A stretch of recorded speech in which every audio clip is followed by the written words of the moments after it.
سرحداتو نه راوړي دي خو دا باید تر 14 ورځو پورې ټول مسافرین قرنطین شي چې آیا که دې کې کوم بل ناروغ موجود وي یو ناروغ موجود وي مثبت وي او دوی ورسره تماس پیدا کړي که چیرې هغې ته انتقال شوی وي نو خو دفعتاً هغې کې خو تبه نه پیدا کېږي او نه دفعتاً هغې کې چې دی څه نومېږي د زکام او ریزش علایم پیدا کېږي نو د 15 نه والا تر 14 ورځو پورې دغه اعراض علایم پیدا کېدلی شي یو علت یې هم دا کېدی شي چې دغه ناروغۍ انتقال د یو شخص او بل شخص او هغې سره چې کوم په تماس دي هغه هم داسې خوشي کېږي هغې نه وروسته بیا هغې ته دغه اعراض په څومره مدت کې دغه ناروغي یو بل کس ته انتقالیدی سي د دې ناروغۍ تماس دا اصلا کې داسې دی چې دغه ناروغۍ انتقال طریقې چې کوم دي دا پخپله د لکه د ریزش او زکام په شانتې د پریشنجي د ټوخي او د خولې د قطراتو لارې چې دی یو بل شخص ته انتقالیږي نو کله چې هغې شخص ته انتقال شو او بله لارې هم دا ده که چیرې دغه وایرس په دزګیري باندې یا په کوم بل بیزي باندې وي او لاس پې ووهل شي او لاس موږ په سترګو ووهو یا په پوزه ووهو یا په خوله ووهو دا انتقال امکان لري نو چې کله دا انتقال شوله نو دی بیا خپل تفریق دغه اعراض علایم نه ښیي 15 نه تر 14 ورځو وروسته بیا دا خپل اعراض علایم ښیي اوس دغه 15 نه تر 14 ورځې وروسته هغه دومره خلک چې راځي دا ولې نه قرنطین کېږي یو دوهم مسله دا چې د افغانستان په وس د افغانستان د حکومت په وس هم دا پوره نه ده چې د دې څومره مصارف دي دا پوره کړي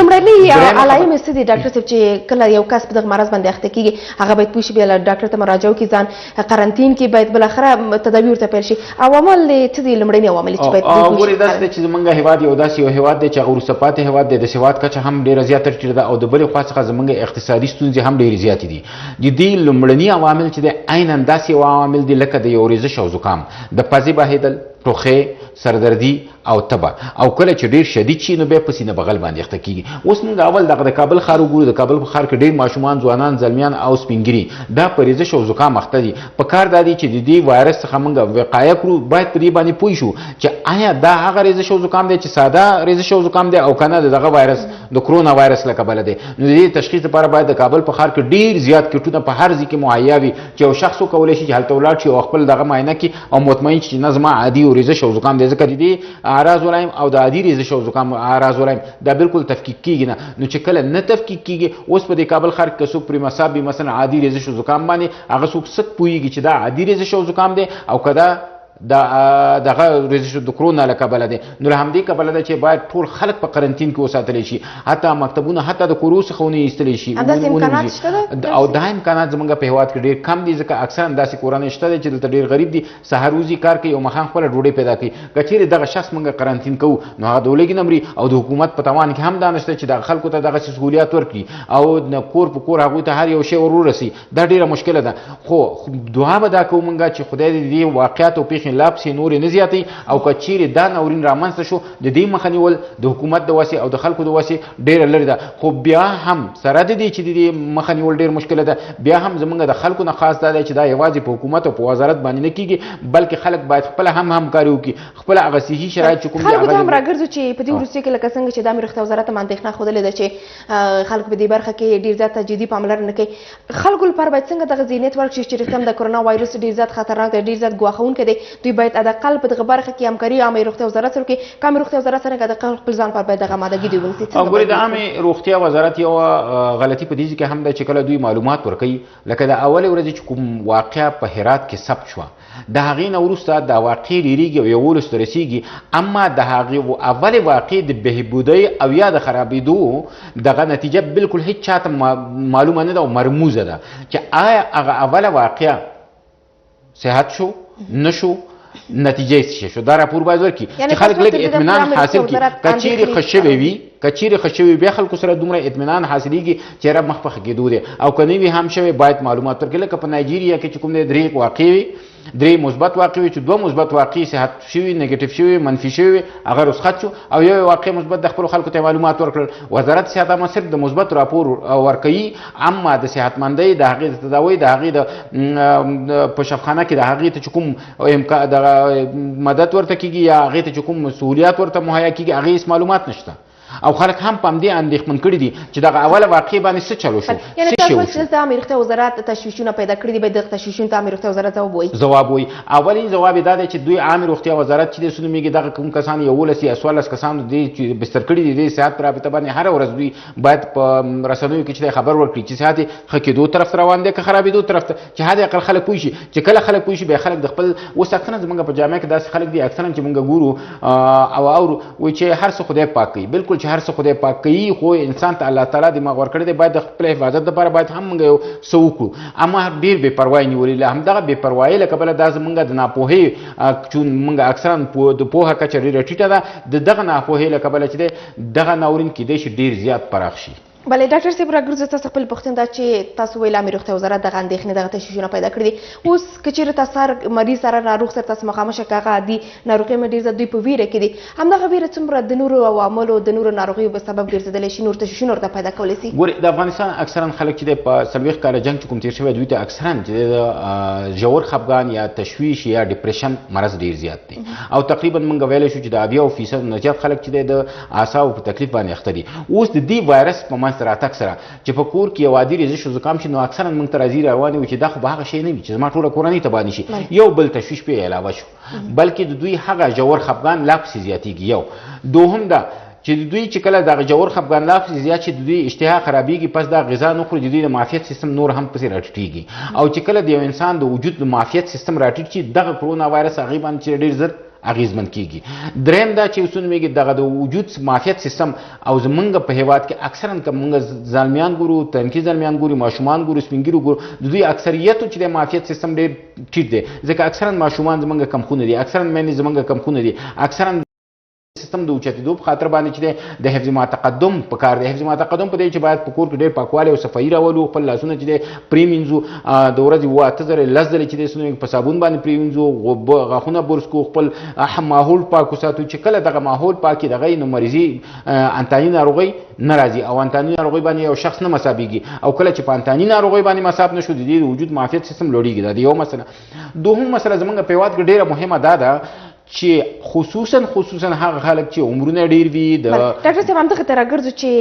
یو اساسي مسله دلته ذکر شوې ده ویل شوي دي ولس هم داسې یو عامه پوهاوی ورکړل شوی ده هغه کسان چې عمرونه ډېر زیات دغه کسان په دغه ناروغۍ باندې اخته کېږي. رښتیا هم همداسې هغه کسان چې عمرونه ډېر زیات دغه کسان په اخته کېدای شي که نه دا عام ده دا ناروغۍ هر کس نیولی شي. داسې ده چې دا ناروغۍ خو عام ده هر کس خو زیات چې د خطر لاندې واقع دي هغه کسان دي چې عمرونه ډېر زیات وي ځکه چې عمرونه کله زیات شي د دوی د وجود کې د تخریبي پروسه زیاتېږي او تعمیري پروسه یې کمیږي. چې کله په وجود کې تخریبي پروسه زیاته شوه دا په دې معنی ده چې د معافیت سیستم یې راټیټېږي. یو دوهم هغه کسان چې هغه که عمر زیات نه وي په ډیابیټ یا د شکرې په مرض باندې اخته وي د دې معافیت سیستم هم ټیټ وي. دویم دوی باید ځان بیخي قرنطین کړي. دریم هغه کسان چې د ګردو په تکالیفو باندې اخته یا د ګردو په عدم کفایي باندې اخته وي او یا ګردې چې د پروټین چې د جذب کولی نه شي نفراټیک سینډروم موږ وایي او یا هغه کسان چې هغه سټیرایډونه اخلي سټیرایډ د دوی معافیت ټیټ وي. دریم هغه کسان چې هغوی د قلبي امراضو لري د دوی معافیت سیستم ټیټ وي دغه کسان باید چې ځان بیخي فوق بلکې قرنطین کې باید په مجموع کې ټول قرنطین شي خو دوی لپاره قرنطین کېدل یا تجرید کېدل دا ډېره مهمه ده ځکه دوی ډېر زر متاثره کېږي او زر دوی دغه وایرس چې کله دغه کسانو نیسي د دوی د مریضي وخامت نسبت هغه کسانو ته چې هغه زلمیان وي یا د وجود مقاومت ډېر لوړ وي هغوی ته د دوی وخامت ډېر زیات وي او دوی ډېر زر خرابۍ طرف ته بوځي. بله خبره دې کې دا ده چې یو شخص ونیولی شو یا یو شخص رېزش او زکام شو په زموږ په کورونو کې د دې لپاره چې د دې شي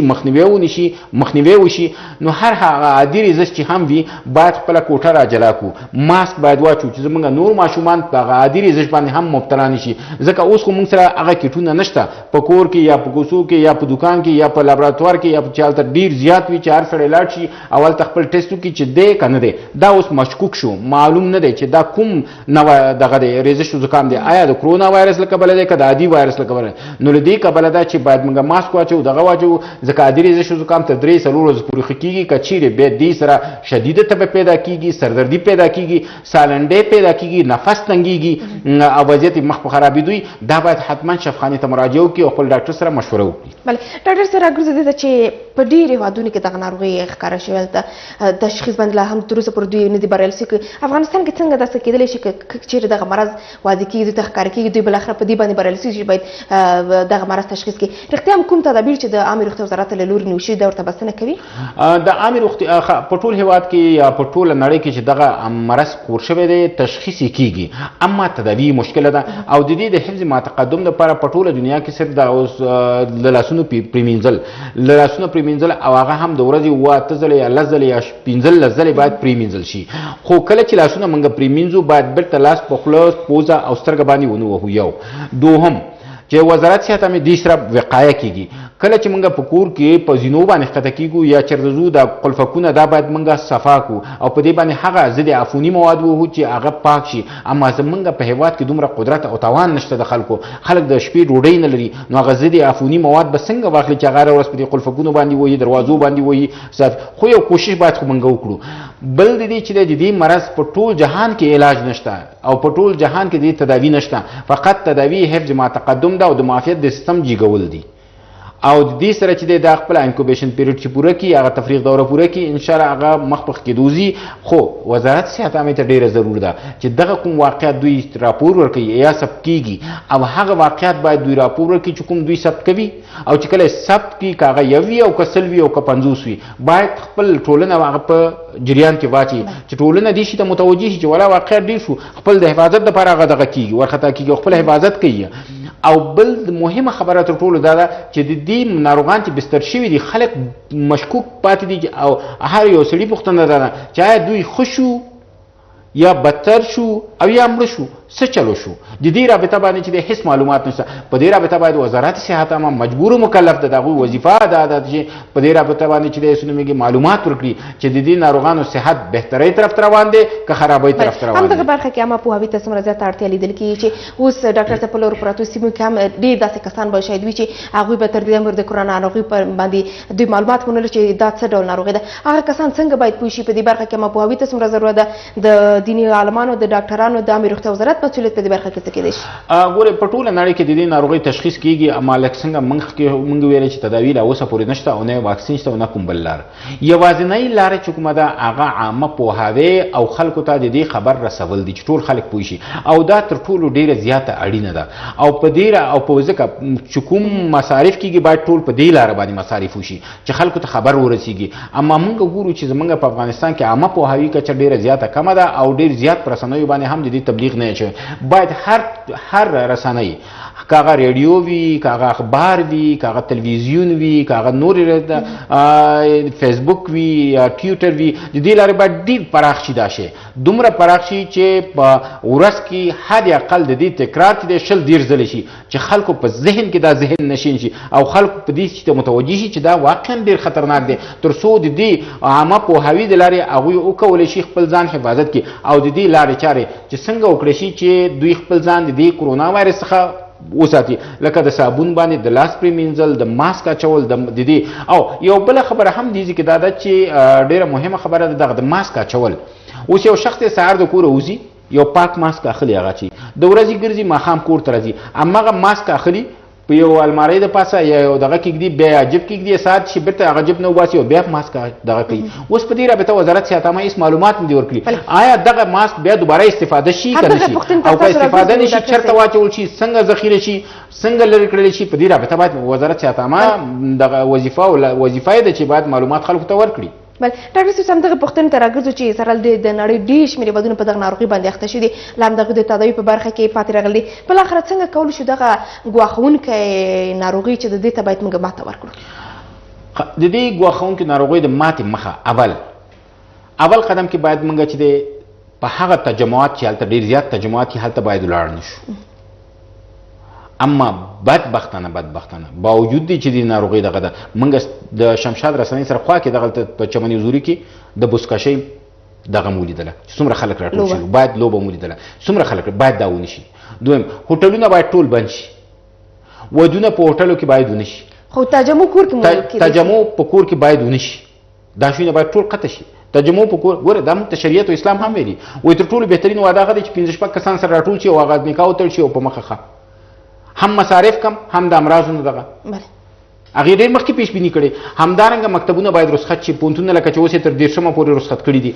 بر علاوه د دې څخه چې دا وشي، اوس د منډۍ کې په منډۍ کې چې وګورو موږ ډېر زیات خلک ځي او راځي، فوق العاده تجمع ده. حکومت ته لازمه ده چې دغه تجمع د دې مخه ونیسي. خلک باید په دې پوه کړي چې تاسو نور ډېر ګرځئ راګرځئ مه، د کوره بهر مه وځئ. څومره چې عبور و مرور کم شي په هماغه اندازه د دې ناروغۍ مخنیوی کیږي، او څومره چې عبور و مرور زیات وي په هماغه اندازه. د جمعې په ورځ اکثرا د کابل ښاریان چې د چکرو ته وځي، څوک ځي پغمان ته، څوک یو پارک ته ځي، څوک بل پارک. دا باید توقف شي. لکه جلال آباد ښار ته ځي، بل ځای ته ځي، دغه انتقال او د یو مدت لپاره باید دا بالکل بند شي. دغه ترانسپورت سیستم باید توقف وکړي. لکه اوس خلک ځي جلال آباد ته، یو شخص دی موټر کې کینی، هغه کې 5-6 سورلۍ ناستې وي. اوس کدی کې یو کس په کرونا مصابو د ټولو سره تماس پیدا شلو، نو کېدای شي کې 2-3 نور هم دغه شي، او دا به ځي او بل ځای نه بل ځای ته ځي، ځکه دغه د کرونا وایرس همدغه سره انتقال شوی دی. نو که چیرې موږ د دغه رفت و آمد او د تګ راتګ چې ډېر ضرور نه وي، لکه یو سړی یو مړ شوی ډېر ضروري ولاړ شي، او یا ډېر سخت مریض لاړ شي، نو که چې ډېرې ضرور نه باید په کورونو کې کینی، او دغه یوازینۍ لاره د مخنیوي ده. ډېر زیاته مننه ژوندی سي ډاکټر صاحب چې خبرونه ډېر زیات مننه. خیر تمام خپل تر د وروسته د خبرونو دوام تر